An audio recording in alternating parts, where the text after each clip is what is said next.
देखो इससे पहले वाली क्लास में हमने संविधान के बारे में पढ़ा और कॉन्स्टिट्यूशन के बारे में पढ़ा and we studied about the functions of constitution. Constitution के क्या फंक्शन होते हैं ये भी हमने स्टडी करा। Today we will discuss about the path followed by the our political leader to make the constitution. मतलब जो हमारा ये संविधान है जो इतना महत्व का है, जो इतना इम्पोर्टेंट है, जिसको सोल ऑफ इंडिया कहा जाता है एक तरीके से, जिसको सुप्रीम लॉ कहा जाता है, तो वो कैसे एग्जिस्टेंस में आया, वो बना कैसे था भाई, क्या रास्ता अपनाया।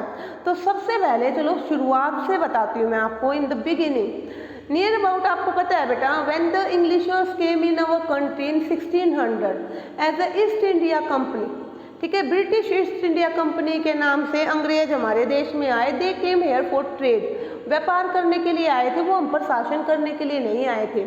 उसी के साथ फ्रांसीसी भी आए थे, डच भी आए थे। There different types of people came in our country for trading, व्यापार करने के लिए अलग अलग लोग आए और फिर वो आपस में उनके बीच में कॉम्पिटिशन्स होते थे, ठीक है। और इंडिया को क्या हो रहा था, इससे प्रॉफिट हो रहा था।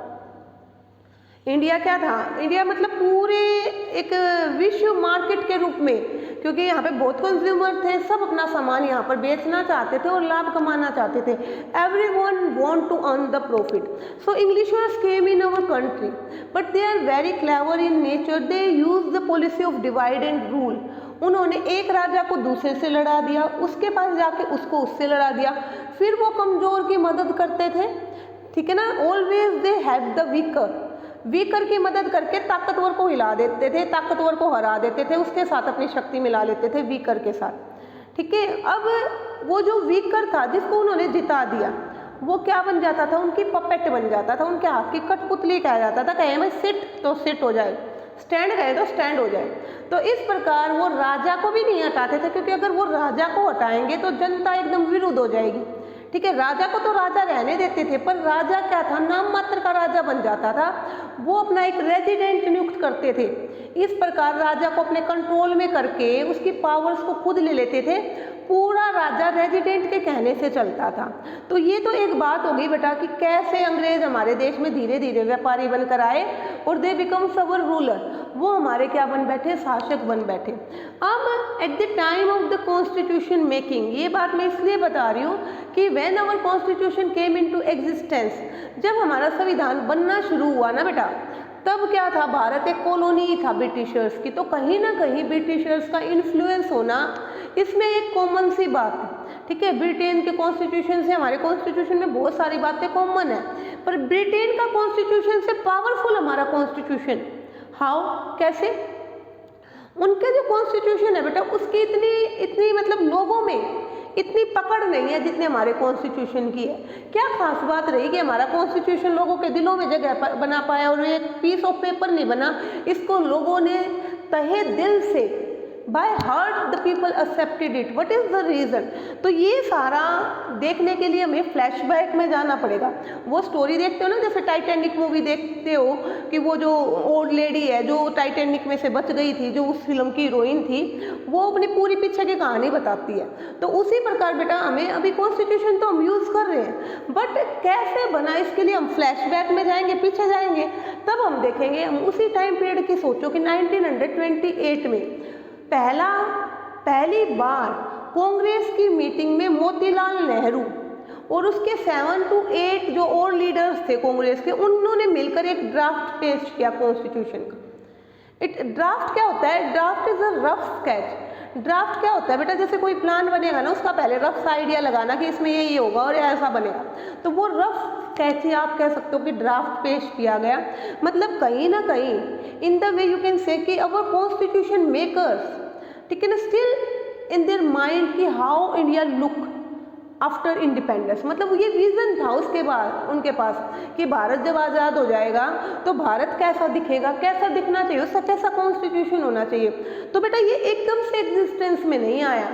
आपको पता है कि जो आज़ादी हमने प्राप्त की है, ये आज़ादी के लिए हमारे lots of people of our country, you can से लीडर्स, सेक्रीफाइस देयर लाइफ। उन्होंने क्या किया, अपनी जो जान की कुर्बानियाँ दे दी गई, ठीक है। उन्होंने बहुत स्ट्रगल करा है बेटा, उन्होंने बहुत स्ट्रगल करा इस चीज़ के लिए, अपनी कुर्बानियाँ दे दी, अपनी जान दे दी, और जो मतलब जो जी जान से उन्होंने मेहनत की ना देश को आज़ाद कराने में, तो उन लोगों के द्वारा हमारा कॉन्स्टिट्यूशन लिखा गया है।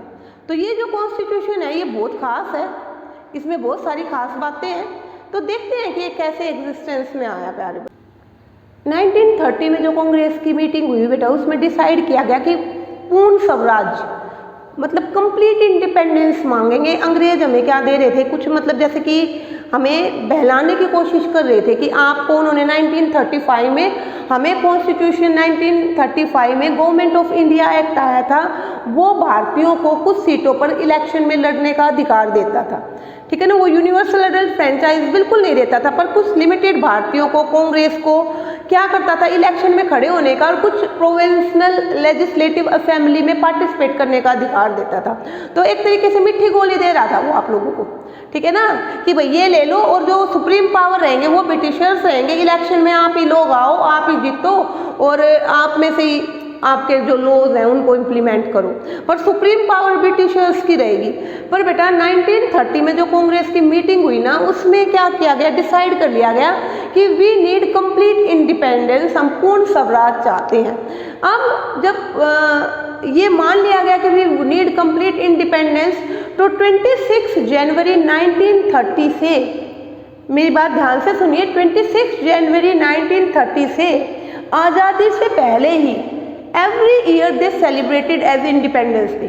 आज़ादी से पहले ही 26 जनवरी को हर साल क्या मनाया जाता था, इंडिपेंडेंस डे मनाया जाता था। When it started from 1930, because in 1929 Congress meeting the leaders demanded the पूर्ण स्वराज, ठीक है। उसके बाद उन्होंने 26 जनवरी 1930 से क्या करना शुरू कर दिया बेटा, अपना इंडिपेंडेंस डे मनाना शुरू कर दिया।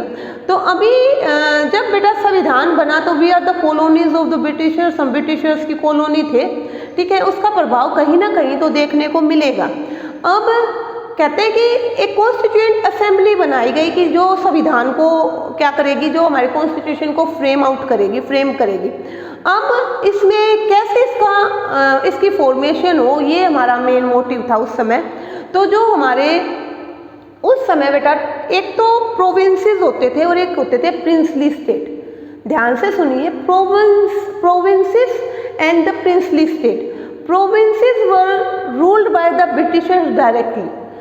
प्रोविंसेस पर जो ब्रिटिशर्स का ही शासन होता था, जबकि जो आपके प्रिंसली स्टेट थे वहाँ पर they were ruled by the king, वहाँ पर राजा का शासन होता था। Indirectly they are also in control of the Britishers उनसे भी टैक्स वसूल करते थे, पर directly they are under the control of the king. मतलब वहाँ की जो पॉपुलेशन थी वो राजा के ही अंडर काम करती थी वैसे, ठीक है। राजा ही उनको ऑर्डर देता था, राजा ही वहाँ का रूलर होता था। पर वो ब्रिटिशर्स के एक तरीके से पावर को स्वीकार करते थे, और प्रोविंसेस में तो डायरेक्टली ब्रिटिशर्स का रूल था। तो नियर अबाउट आपकी जो प्रोविंसेस थी और 583 प्रिंसली स्टेट थी बेटा उस समय पर। तो ये डिसाइड हुआ कि प्रोविंसेस से लोग चुनकर आएंगे, प्रिंसली स्टेट से लोग चुनकर आएंगे, और 4 जो मेंबर्स हैं वो हर प्रोविंसेस के जो चीफ कमिश्नर है वो अपॉइंट करेंगे। तो 4 मेंबर कमिश्नर ने करे। प्रोविंसेस से 292 मेंबर चुनकर आए, और जो आपकी प्रिंसली स्टेट है वहाँ से 93 मेंबर चुनकर आए। फिर से रिपीट कर रही हूँ बेटा, प्रोविंसेस से 292 मेंबर चुनकर आए, प्रिंसली स्टेट से कितने मेंबर चुनकर आए, प्रिंसली स्टेट से 93, और 4 को कमिश्नर्स ने लगाया। तो नियर अबाउट टोटल मिलाकर 389 मेंबर हो गए हमारे कॉन्स्टिट्यूएंट असेंबली के, और 9 दिसंबर 1946 को इसकी पहली मीटिंग हुई। अब मैंने आपको मेंबर्स तो बता दिए, but how they are selected, उनका चयन कैसे हुआ था, तो सुनिए ध्यान से। 1935 में गवर्नमेंट ऑफ इंडिया एक्ट आया था।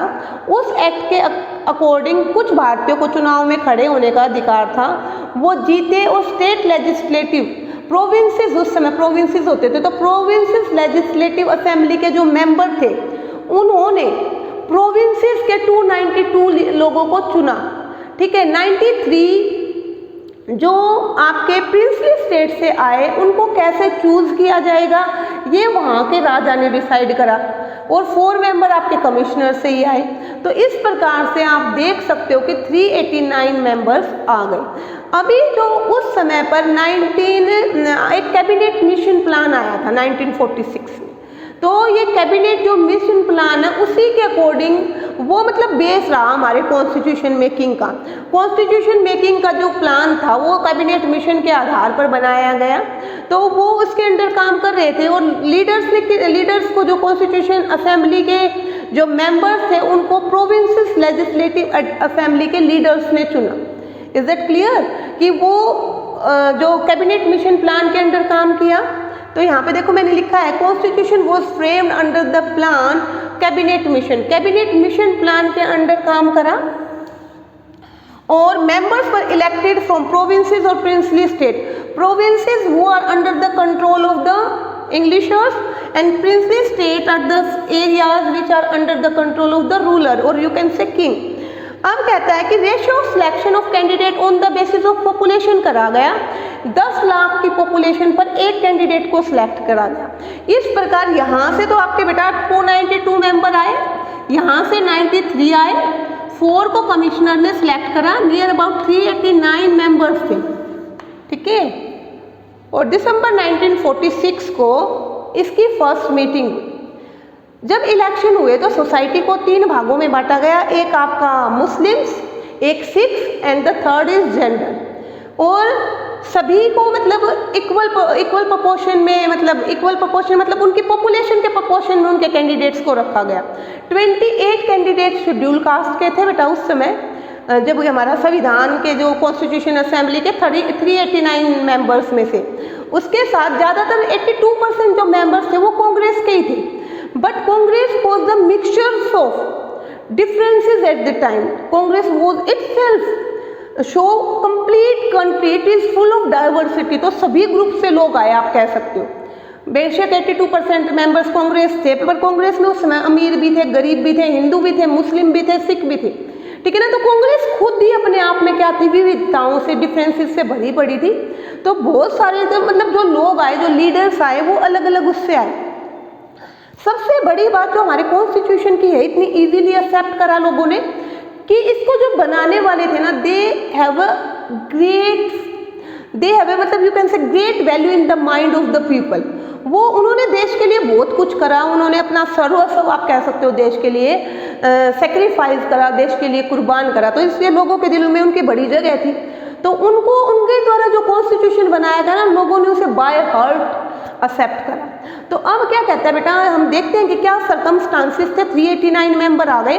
इसकी जो दूसरी मीटिंग हुई थी वो हुई थी 14 अगस्त 1947 को, भारत के डिवीज़न को लेकर कि भारत का डिवीज़न हो गया। अब ये देखो 389 मेंबर्स में से कुछ मेंबर्स पाकिस्तान के हिस्से में चले गए और कुछ इंडिया में रह गए, ठीक है ना। जो भारत में रह गए वो 299 मेंबर्स थे। And these 299 member constitute our constitution.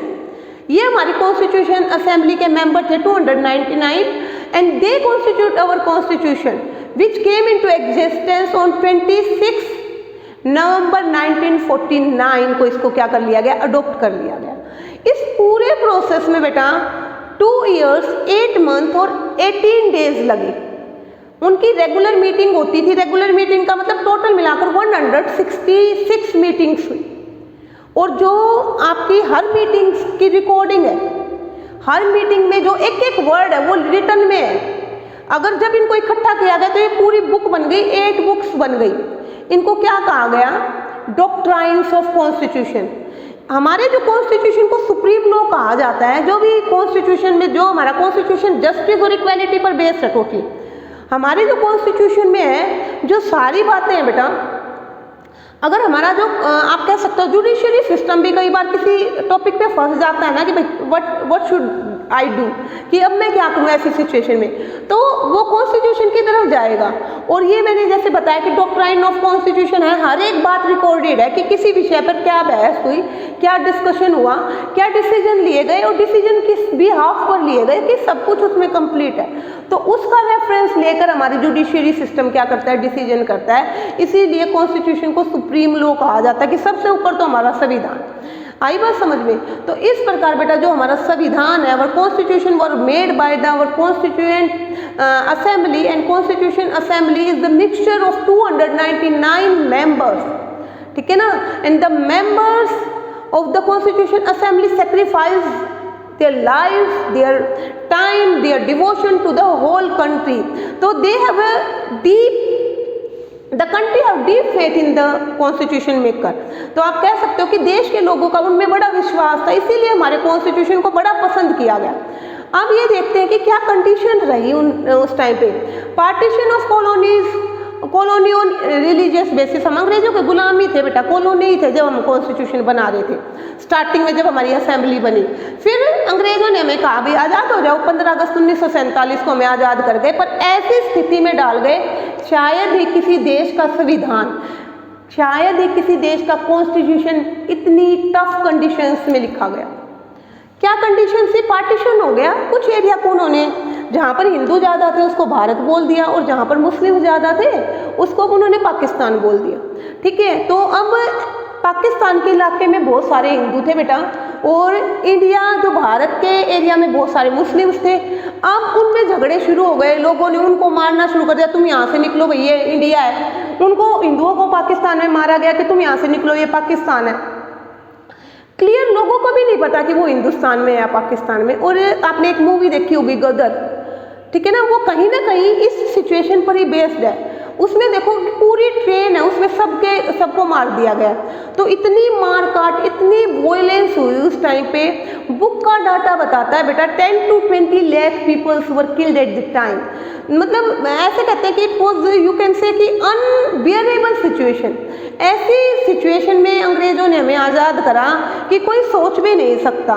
देखिए large scale violence, at least 10 lakh people were killed. मतलब ये तो बुकिश डाटा है, आप देख सकते हो कि बुक में तो बेटा वही होता है जो रिकॉर्डेड हो, जिसका रिकॉर्ड ही नहीं हुआ कि किसने किसको मारा वो तो इसमें है ही नहीं। उसके बाद कहते हैं रिफ्यूजी प्रॉब्लम। अब वहाँ से मान लीजिए कि हिंदुओं को भगाया जा रहा है, तो वो कहाँ आएंगे, भारत में आ गए। अब उनको रखना, उनका खाना पीना, उनको रोजगार देना, उनको मतलब जो अपना परिवार खो चुके हैं, जो डिस्ट्रेस में है, जो बहुत उदास है, जो जिनके लिए सब कुछ खत्म हो गया, their life is gone you can से। अब वो देखो कि वो ऐसी सिचुएशन में है कि क्या करें, उनके बच्चे नहीं मिल रहे, उनका कोई, किसी का कोई भाई नहीं मिल रहा, किसी का कोई हस्बैंड नहीं मिल रहा। तो मतलब पूरी बुरी कंडीशन है और उनको संभालना। अब ये प्रॉब्लम इंडिया की गवर्नमेंट के सामने आ गई। मर्जर ऑफ प्रिंसली स्टेट, जैसे कि मैंने बताया, एक जगह तो राजा का शासन था और एक जगह क्या था, इंग्लिशर्स का डायरेक्ट था। इंग्लिशर्स का डायरेक्ट कंट्रोल था, उनको प्रोविंसेस कहा गया। और जो प्रिंसली स्टेट को मर्ज करना भारत में एक बहुत बड़ी समस्या थी। 583 प्रिंसली स्टेट से उनको कह दिया गया if you want to go in with India you can go, if you want to go with Pakistan आप जा सकते हो। अगर आप अपने आप को इंडिपेंडेंट कंट्री बनाना चाहते हो तो आप बना सकते हो। मतलब 583 आप ये देखिए भाई, ये सब अपने आप को अलग देश घोषित कर दें तो भारत तो कितने टुकड़ों में बांट गए अंग्रेज भारत को। But you should clap for the Sardar Vallabh Bhai Patel. पता है ना गुजरात में स्टैच्यू ऑफ यूनिटी बना है, इसीलिए बना है बेटा, क्योंकि उन्होंने इतनी समझदारी से काम लिया। उन्होंने सभी स्टेट के जो प्रिंसली स्टेट्स के राजाओं के साथ कन्वर्सेशन शुरू करा, उनको बातचीत से क्या करा, भारत में मिलाना शुरू करा और सभी को तकरीबन उन्होंने क्या लिया, भारत में मिलाने में वो कामयाब रह गए। ये जम्मू कश्मीर का जो झगड़ा है ना भाई, जम्मू कश्मीर पाकिस्तान कहता है मेरा है और इंडिया कहता है मेरा है, वो वहाँ का राजा क्या था, हरि सिंह था। हरि सिंह को अंग्रेजों ने कह दिया भारत में मिल जाओ या पाकिस्तान में, वो किसी के साथ नहीं मिला, ठीक है ना, वो किसी के साथ नहीं मिला। वो बोला मैं अपना अलग कंट्री बनाऊंगा। तब पाकिस्तान ने उस पर हमला कर दिया। Then India help them, Bharat ने उसकी मदद की इस कंडीशन पे कि अगर वो भारत में मिलता है तो भारत उसकी मदद करेगा, नहीं तो भारत को दूसरे के झगड़े में पड़ने की क्या जरूरत है। तो बेटा उसने एग्रीमेंट साइन करा था और वो इंडिया का पार्ट बनना चाह रहा था, इंडिया का पार्ट बनाओ, पर पाकिस्तान आज तक भी उस पर अपना कंट्रोल दिखा रहा है। तो देखो भाई, अंग्रेज जो बीज बो कर गए थे ना, उसकी फसल अभी तक भी नहीं काटी गई है, अभी तक भी वो झगड़े चल रहे हैं। तो आप सिचुएशन देख सकते हो। इकोनॉमिकली एक पुअर कंट्री, मतलब भारत क्या है बेटा, एक गरीब देश, मतलब गरीब तो नहीं, भारत को आपको पता है सोने की चिड़िया कहा गया। But at the time the conditions of India is very poor because economically क्या था, पूरी तरह एक्सप्लॉयटेशन कर गए अंग्रेज हमारा। इकोनॉमिकली मतलब आप सोच सकते हो कि कुछ नहीं छोड़ के गए, और ऐसी डिफिकल्ट सिचुएशन में इंडिया गोट इंडिपेंडेंस और आवर कॉन्स्टिट्यूशन वर रिटर्न। तो यू कैन अंडरस्टैंड कि हमारे जो नेता थे उन्होंने कितना सोच समझ कर इस कॉन्स्टिट्यूशन को लिखा गया होगा। First I would like to say thanks to all the constitution maker and I would like to clap for them, and I hope you will get the point, students. Thank you.